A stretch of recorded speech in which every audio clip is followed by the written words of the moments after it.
بسم اللہ الرحمن الرحیم۔ السلام علیکم اسٹوڈنٹس، کلاس 9 اسلامیات کی بک ہے۔ آج ہمارا جو ہے سیکنڈ چیپٹر کا جو حصہ بیچ چل رہا تھا باب دوم کا، احادیث کا ترجمہ و تشریح میں جو منتخب احادیث تھیں، آج اس کا لاسٹ ٹاپک ہے، ٹاپک نمبر 5، حدیث 21 تا 25۔ ٹھیک ہو گیا۔ اس میں جو ہے اس کے جو لانگ کویشچنس ہیں، اس میں پہلا ہے مدرجہ ذیل حدیث میں سے کسی بھی ایک حدیث کا ترجمہ و تشریح تحریر کریں۔ آپ کو ایک کرنی ہوتی ہے ہوم ورک کے طور پر، میں دونوں بتا دیتا ہوں تاکہ آپ کو یاد تو کرنی ہے، ٹھیک ہے۔ اس کے بعد سیکنڈ لانگ کویشچن ہے زن، گمان پر نوٹ لکھیں، زن یا گمان۔ تھرڈ ہے محتاجوں اور مصیبت زدوں کی خدمت و اعانت کی وضاحت کیجیے۔ تو دیکھیں جو پہلی حدیث ہے وہ فرسٹ پیج پر ہی ہے، پیج نمبر 75، ٹھیک ہے۔ ترجمہ: جس نے کسی شخص کی اچھائی کی طرف رہنمائی کی تو اس کو وہی اجر ملے گا جو اس بھلائی کرنے والے کو ملے گا۔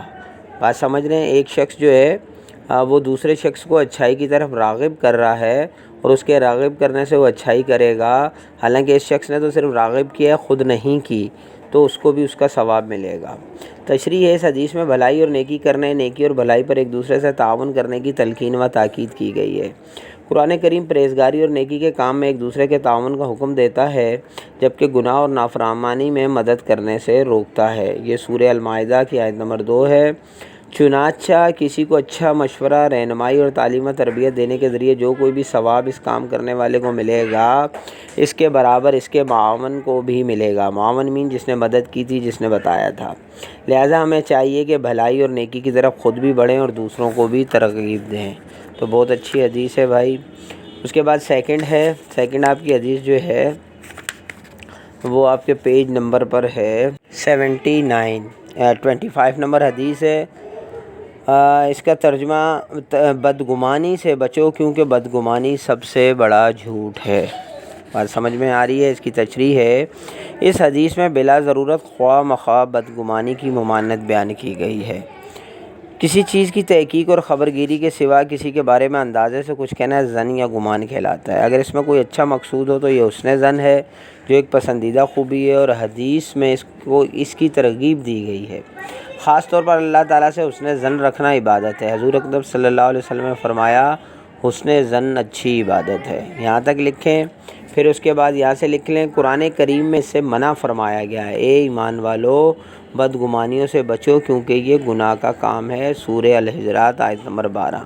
یہاں تک آپ اس کی تشریح لکھ لیں، کیونکہ اس میں یہ آگے لانگ میں بھی ہے یہ۔ اب سیکنڈ کویشچن دیکھیں، ظن اور گمان پر نوٹ لکھیں، وہ بھی اسی میں سے ہے اور اسی تشریح میں سے آپ نے نوٹ لکھنا ہے۔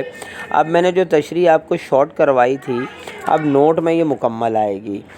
پیج نمبر 79 سے کہ اس حدیث میں بلا ضرورت خواہ مخواہ بدگمانی کی ممانعت بیان کی گئی ہے۔